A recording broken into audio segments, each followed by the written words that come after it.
ब्रह्मपुर हलदिया पदर ओभरब्रिज रे मर्मन्तुद सड़क दुर्घटनार चित्र सामनाकु आसी दुई तीन टी बाइक को धक्का देछि ट्रक दुर्घटना 5 जनकर मृत्यु होइछि।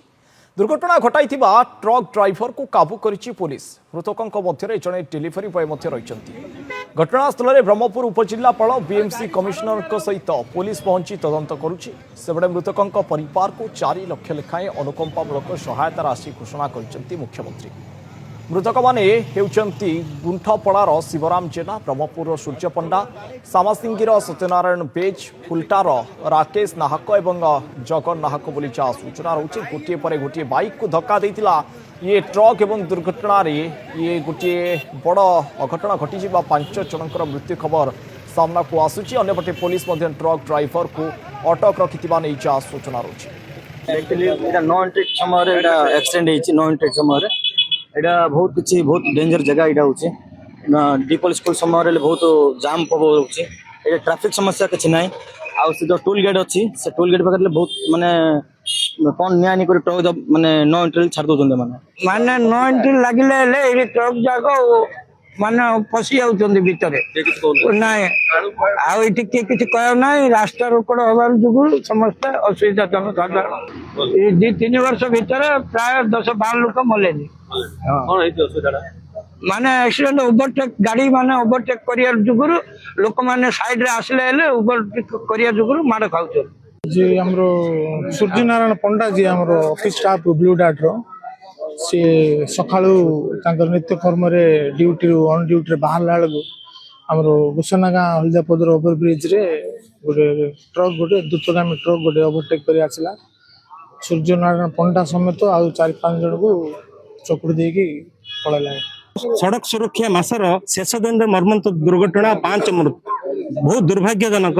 एथिरे आमे मर्माहत एटा टोटाली से ट्रक ड्राइवर को नेग्लिजेंस रेकलेस ड्राइविंग जाए जिते दिन पर्यंत एभली इनसीडेंट को से माने पनिशमेंट पाई ना सेते दिन पर्यंत मु भाबुची एमती इनसीडेंट चालू रहइबो। छोटो दुर्घटना आमे आ ऊपर इन्वेस्टिगेशन चलीची हमर टीम आसी पहुंचली जहाँ प्रिलिमिनरी जहाँ जना पड़ुची जे ट्रक निजर लेन को छाड़ी की अलग लेन रे पाखापाखि 60-70 फुट पर्यंत घोषाड़ी नहीं 3टी बाइक को ये करछि सेति में 5 जनकर डेथ होईची पाखापाखि जना पड़ुची आमे हॉस्पिटल को जाउछु। दुर्घटना चली जाइए 5 जनकर बहुमूल्य जीवन एवं जहाँ सूचना रही ट्रक टी गोटे पर गोटे बाइक को धक्का देता 5 जनकर दुखद मृत्यु घटी। मुख्यमंत्री मृतकों परिवार को 4 लाख लेखाएं अनुकंपा सहायता राशि घोषणा कर। सीधा सड़क लाइव रे जोड़ी होती दिगपहंडी रिपोर्टर कालुचरण नाहक अधिक आलोचना करबा। कालुचरण अत्यंत मर्मन्तुद सड़क दुर्घटना आम कहीपर 5 जनकर निरीह जीवन चली जाइए गोटे पर गोटे अन्यपटे पुलिस ट्रक ड्राइवर को अटक रखी जहाँ सूचना रही। अपडेट कौन ए घटना को नहीं आपण पाखे देखो अलग कि जो भाव ब्रह्मपुर सहर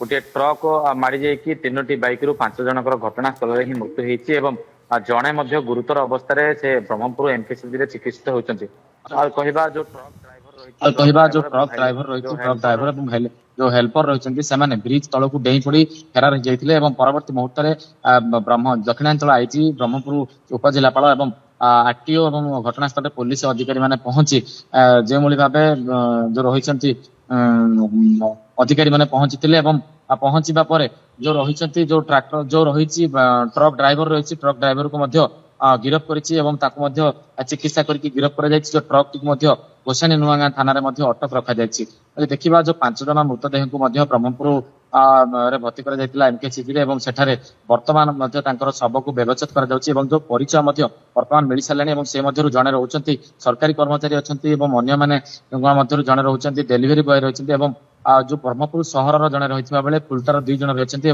जो समाज सिंह रही 5 जनकर मृत्यु होती जो कहवा घर को फेरवा आशार आसते निमिषक चली जाइए जीवन से जिते ब्रह्मपुर सहर को संजोग करते बाइक मध्यम ब्रह्मपुर सहर ट्रक टी एनएच कड़ को जातीय राजपथ कड़ को जाऊला ଦ୍ରୁତ ଗତି ମାଧ୍ୟମରେ ସେମାନଙ୍କୁ ମଧ୍ୟ ଗୋଟିଏ ପରେ ଗୋଟିଏ 3ଟି ବାଇକ ଚାଳକଙ୍କୁ ମଧ୍ୟ ଚାପି ଦେଇଥିଲା। ଡେଲିଭରି ବୟଙ୍କ ସାମାନ କଥା କୁହନ୍ତୁ, ଯୋଉ ସାମଗ୍ରୀ କଥା ରହିଥିଲା ଏବଂ ଯୋଉ 3ଟି ବାଇକ ମଧ୍ୟ ରହିଥିଲା, 3ଟି ଗାଡି ମଧ୍ୟ ଯୋଉ ବାଇକ ମଧ୍ୟ ଚୁରମାର ହେଇଯାଇଛି।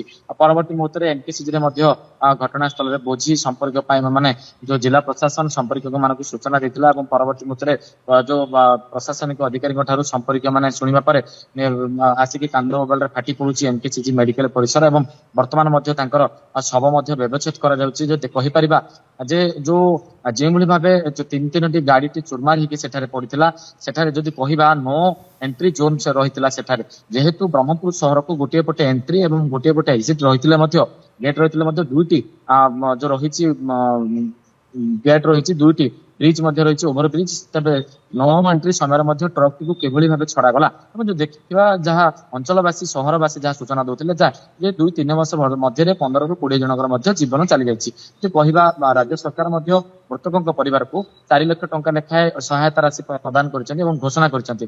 ପ୍ରଦାନ କରାଯିବା ନେଇ ଘୋଷଣା କରିଥିଲେ ମଧ୍ୟ ପରିବାର ଲୋକ ଯୋଉ ରହିଛନ୍ତି କମ ବୟସରେ ସେମାନେ ଘରକୁ ଫେରିବା ଆଶା ନେଇକି ଯେତେବେଳେ ବ୍ରହ୍ମପୁର ସହରକୁ ନିଜର କାମ କରିବା ପାଇଁ ଆସିଥିଲେ, ସେତେବେଳେ ସେମାନେ ଫେରିବା ସମୟରେ ଏଭଳି ମର୍ମନ୍ତୁଦ ସଡ଼କ ଦୁର୍ଘଟଣାକୁ ନେଇକି ସେମାନେ ମଧ୍ୟ ମର୍ମାହତ ଅଛନ୍ତି ଏବଂ ଭାଙ୍ଗି ପଡୁଛନ୍ତି ଏବଂ କାନ୍ଦ ମୋବାଇଲରେ ମଧ୍ୟ ଏନକେସିଜି ମେଡିକାଲ ପରିସର ମଧ୍ୟ ଫାଟି ପଡୁଛି।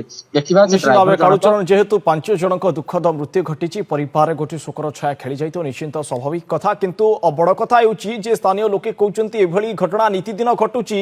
ତେବେ ସ୍ଥାନୀୟ କିଛି ଅଧିକାରୀଙ୍କର ଆପଣ ଏ ସଂକ୍ରାନ୍ତରେ ପ୍ରତିକ୍ରିୟା ନେଇଛନ୍ତି କି?